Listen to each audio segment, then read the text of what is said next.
እሺ ተመልካቾች እንዴት ናችሁ? የጡረታ ብራችን የት ነው ያለው? አሁን ስታስቡት የኢትዮጵያ ችግር ገንዘብ ማጣት ብቻ ነው ብላችሁ ታስባላችሁ? ወይስ ያላትን ገንዘብ በትክክል ወደ ምርታማነት ኢንቨስትመንት ማዞር አልቻለችም ብላችሁ ነው የምታስቡት? ይህንን የሚመረምር የሚመስል ሪፖርት አውጥቷል የአፍሪካ ልማት ባንክ 2026 በየዓመቱ የኢኮኖሚ አውትሉክ ሪፖርቶች ያወጣል እና የዚህን ዓመት የአፍሪካ ኢኮኖሚክ አውትሉክን 2026 አወጥቷል። እንግዲህ ሞቢሊቲ አፍሪካ ዴቨሎፕመንት ፋይናንሲንግ አት ስኬል ኢን ፍራግመንትድ ወርልድ የሚል ርዕስ ላይ ነው ያወጣው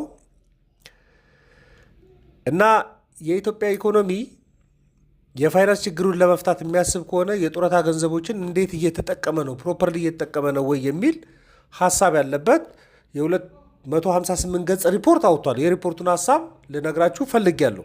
ቤት መግዛት ህልሞ ነው? እንግዲያውስ ከቴምር ፕሮፐርቲ ህልሙን እውን ልናደርግሎት ነው። በሳር ቤት፣ በቡልጋሪያ፣ በአያት እንዲሁም በመገናኛ ተፈላጊ በሆኑ አካባቢዎች ዘመናዊ አፓርትመንቶችን እየገነባን እንገኛለን። ለኢንቨስትመንት፣ ለቢሮ፣ ለንግድ ሱቆች፣ ለወደፊት የሚተማመኑበትን ንብረት ከቴምር ፕሮፐርቲስ ያገኛሉ። የሚመቹትን የክፍያ አማራጭ በተመጣጣኝ ዋጋ የራስዎን የግሎ መኖሪያ ቤት ያደርጉ። ዛሬ ላይ የሚገዙት ንብረት ነገ ላይ የሚጨምር ንብረት ነውና አይዘንጉት። ለበለጠ መረጃ 0911 13 57 60 በአምላክ ነኝ ከቴምር ፕሮፐርቲ።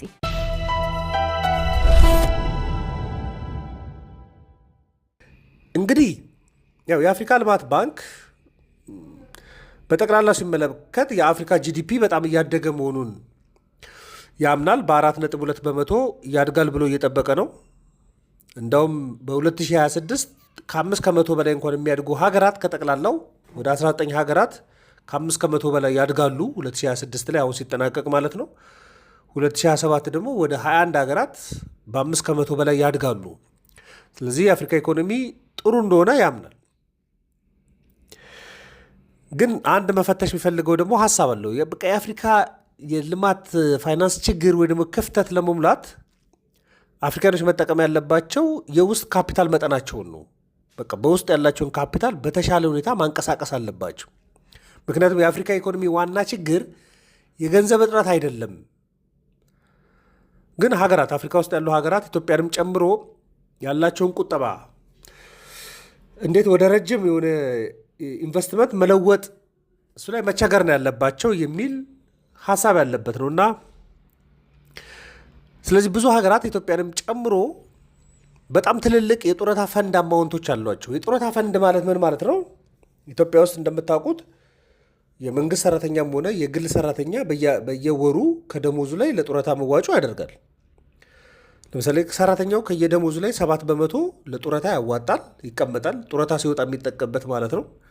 ቀጣሪው የግል ከሆነ ቀጣሪው መንግስት ከሆነ ደግሞ መንግስት የሰውየውን የደሞዙን 11 ከመቶ ያዋጣል። በድምሩ ከእያንዳንዱ ሰራተኛ ላይ 18 በመቶ ለጡረታ ሲባል ይቀመጣል።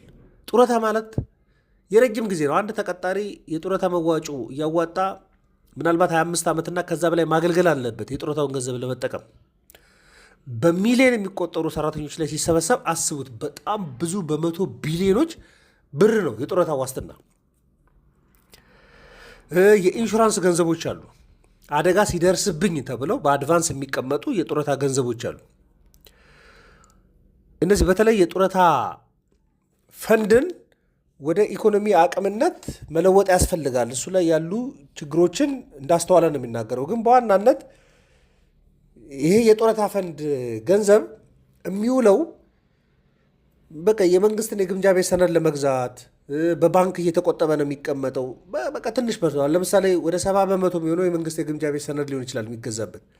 ምክንያቱም እንደ አይድል መኒ ስለሚቆጠር የመንግስት የግምጃ ቤት ሰነድ ሲወጣ ገዝቶ አጫጭር ትርፎችን ለማግኘት የሚሞክርበት፣ 20 ከመቶ ባንክ ቤት ቁጭ ብሎ አነስተኛ ኢንተረስት ሬት የሚገኝበት ነው።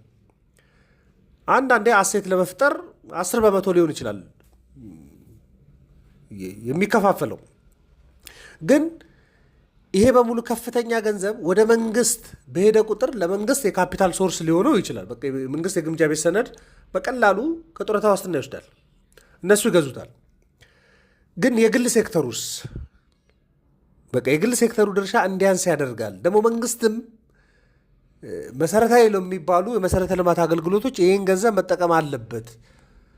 የካፒታል እጥረት ሳይሆን እጁ ላይ ያለውን ገንዘብ ለአምራች ክፍሉ ለረጅም ፕሮጀክቶች እንዳውም እሱ ምንድን ነው የሚለው ይሄ ፔሸንት ካፒታል ነው የሚባለው። በቃ ለረጃጅም ጊዜ የሚያገለግል ነው። ምክንያቱም የጡረታ ገንዘብ በአንድ የሚፈለግ አይደለም። በቃ የዛሬ 20 ዓመት ሊሆን ይችላል የሚያገለግለው። ስለዚህ ለ20 ዓመት የሚያገለግል ለ10 ምናምን ዓመት የሚያገለግል ኢንቨስትመንት ላይ ኢንቨስት ቢደረግ የአንድ ሀገር ኢኮኖሚን በጣም ማሳደግ ይችላል። ሪስክ እየተጠበቀ ማለት ነው። አደጋው ተጠብቆ የሚያገኘው ትርፍ ከግምት ተከቶ ደግሞ በመሃል ጡረታ ለሚወጡ ሰዎች የሊኩዲቲ ችግር እንዳይገጥማቸው አድርጎ ዳይቨርሲፋይ አድርጎ መሰረታዊ ለሚባሉት በሙሉ ዳይቨርሲፋይ አድርጎ መጠቀም የሚቻል ከሆነ ኢኮኖሚ ማሳደግ ይቻላሉ። ግን ብዙ የአፍሪካ ሀገራት ብዙ ለፔንሽን ለጡረታ የሚሰበሰብ አሴት አላቸው። ግን በከፍተኛ መጠን የመንግስት የግምጃ ቤት ሰነድና ባንክ ቤት ውስጥ ተከማችቶ ነው የሚገኘው። እንደውም አንዳንድ ሀገራት ትልልቅ ነው። አሁን የጋናን የሚያሳየው ወደ 81 በመቶ የመንግስት የግምጃ ቤት ሰነድ ተገዝቶበት ነው ያለው የጡረታ ገንዘብ። የናይጄሪያ ወደ 65 በመቶ የሚሆነው የጡረታ ገንዘብ የመንግስት የግምጃ ቤት ሰነድ ነው። ኬንያ ኦልሞስት ወደ 47 በመቶ የሚሆነው ወደዛ ያረፈ ነው። ኢትዮጵያ ላይ ሲመጣ ግን እንግዲህ ኢትዮጵያ እስከ 2030 የልማት እቅድ አላት እና እሱን የልማት እቅድ ለማሳካት ኦልሞስት ወደ 397 ቢሊዮን ዶላር ትፈልጋለች።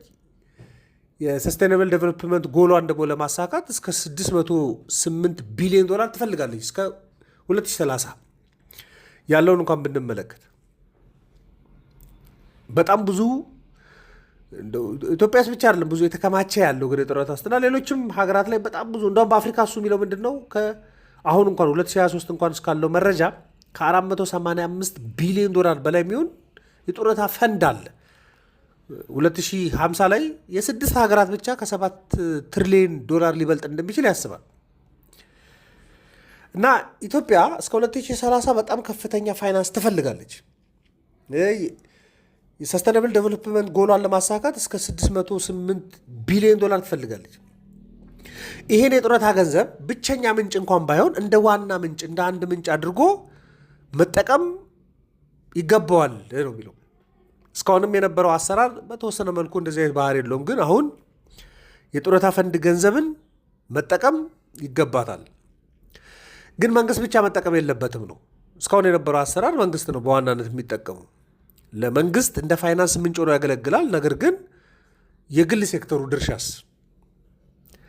የግል ሴክተሩ ግን የመንግስትን የጡረታ ዋስትና ገንዘብ ሼር አያደርግም። አነስተኛ ነው የሚያገኘው የፋይናንስ አቅም። ስለዚህ ይሄንን በአግባቡ መጠቀም ያስፈልጋል። ለረጅም ጊዜ አገልግሎት እንዲውል ማድረግ በደንብ ያስፈልጋል። ያላችሁን ገንዘብ በአግባቡ መጠቀም የምትችሉ ከሆነ ኢኮኖሚ ማሳደግ ትችላላችሁ ነው። በቃ የሰራተኛው የጡረታ ገንዘብ ወደ ካፒታል ገበያ ማስገባት፣ መሰረተ ልማቶች ላይ ኢንቨስት እንዲደረግ ማድረግ አለበት መንግስት። መንገድ ሊሆን ይችላል፣ የኃይል ማመንጫ ሊሆን ይችላል። የግል ዘርፉ የፋይናንስ አቅርቦትን አብሮ እንዲያገኝ ማድረግ ያስፈልጋል። ይሄ ሂጅ የሆነ ገንዘብ የተጠራቀመው ማለት ነው። ወደ ምርታማነት ሴክተር ማሳደግ ያስፈልጋል። ስራ ፈጠራ ማሳደግ ያስፈልጋል። ይሄ በሙሉ ሲያድግ ደግሞ የመንግስት የግብርም አቅም ያድግለታል። ስለዚህ ኢኮኖሚ ሊያድግ ይችላል የሚል ሀሳብ አቅርቧል። የአፍሪካ ልማት ባንክ የሚለው ምንድን ነው? ለኢትዮጵያ እንደ መፍትሄ የሚያቀርበው ምንድን ነው? የካፒታል ገበያን በደንብ ማሳደግ ያስፈልጋል። እነዚህ የፕሮጀክት ቦንዶች፣ የጡረታ ዋስትና ገንዘቦችን ወደ ካፒታል ገበያ ማምጣት፣ የግል ሴክተሩ መደገፍ ካለበት የግል ሴክተርና የመንግስትን በአጋርነት መስራት ያስፈልጋል። ይሄ ፐብሊክ ፕራይቬት ፓርትነርሽፕ የሚባለውን እሱም በጣም ማሳደግ ያስፈልጋል። እሱ ብቻ ሳይሆን ያው እንግዲህ እንደምታውቁት ነው የጡረታ ገንዘብ የፖለቲካል ዲሲሽን ነው የሚያርፍበት እና የፖለቲካል ዲሲሽን ብቻ መሆን የለበትም። አዋጪ እና ኢኮኖሚን በሚያሳድጉ ሴክተሮች ላይ እንዲያርፍ በማድረግ ወደ ግሉ ጠቅላላ ወደ ግሉ ዘርፍ አዙሩት አይደለም። የአፍሪካ ልማት ባንክ ሀሳብ ይህን የጡረታ ገንዘብ ወደ ግሉ አዙሩት ሳይሆን ግን ስርጭቱ ጤነኛ እንዲሆን ማድረግ ያስፈልጋል። በቃ የጡረታ ዋስትና ገንዘብን 80 እና ምናምን በመቶ የመንግስት የግምጃ ቤት ሰነድ ተገዝቶ በመንግስት እጅ ብቻ የሚመጣ ከሆነ ትልቅ የፋይናንስ አቅም ሆኖ የግል ሴክተሩ አያገኝ። የግል ሴክተሩ አጫጭር ብድር ብቻ እየወሰደ ችግር ውስጥ ነው። ግን ለረጅም ጊዜ የሚያገለግሉ ሪተርናቸው ረጅም ጊዜ የሆኑ ኢንቨስትመንቶች ላይ እንዲሳተፍ ግን ስርጭቱን ማስተካከል ያስፈልጋል። መንግስትም በዚህ ሪትም መጠቀም አለበት፣ የግል ሴክተሩም እንዲደርሰው ማድረግ ያስፈልጋል የሚል ሀሳብ አቅርቧል። ምናልባት ኢትዮጵያ ውስጥ የካፒታል ገበያው እየተከፈተ ስለሆነ እየተነቃቃ ወደዛው ተሳትፎ ሊመጣ ይችላል። የጡረታ ገንዘቦች ለአንዳንድ ኢንቨስትመንቶች የመዋል አይነት አዝማሚያዎችን ተመልክቼ አውቃለሁ። ግን የአፍሪካ ልማት ባንክ ይሄንን ሀሳብ በአፍሪካ ኢኮኖሚክ አውትሉክ ሪፖርቱ ላይ አቅርቧል። ስለዚህ የፔንሽን አሴቶችን ከመንግስት የግምጃ ቤት ሰነድና ባንክ ውስጥ ከማስቀመጥ ይልቅ መንግስት ዳይቨርሲፋይድ ወደ ሆኑ ሴክተሮች ማዞር አለበት። ለረጅም ጊዜ የሚያገለግሉ መሰረተ ልማቶችን መገንባት አለበት። ከዚህ ላይ ደግሞ የግል ሴክተሩም ድርሻ እንዲኖረው በማድረግ ኢኮኖሚውን ማሳደግ ይገባል የሚል ሀሳብ ሰጥቷል። ሪፖርቱ ስለወጣ ሀሳብ ልሰጣችሁ ነው። ማንኛውም ሀሳብ አስተያየት ካለን ስልኩልኝ ልናወራበት እንችላለን። ለነበረን ቆይታ በሙሉ ከልብ አመሰግናለሁ። ቴሌግራም ላይ ሙሉ ሰነዱን አስቀምጥላችኋለሁ። መልካም ቀን።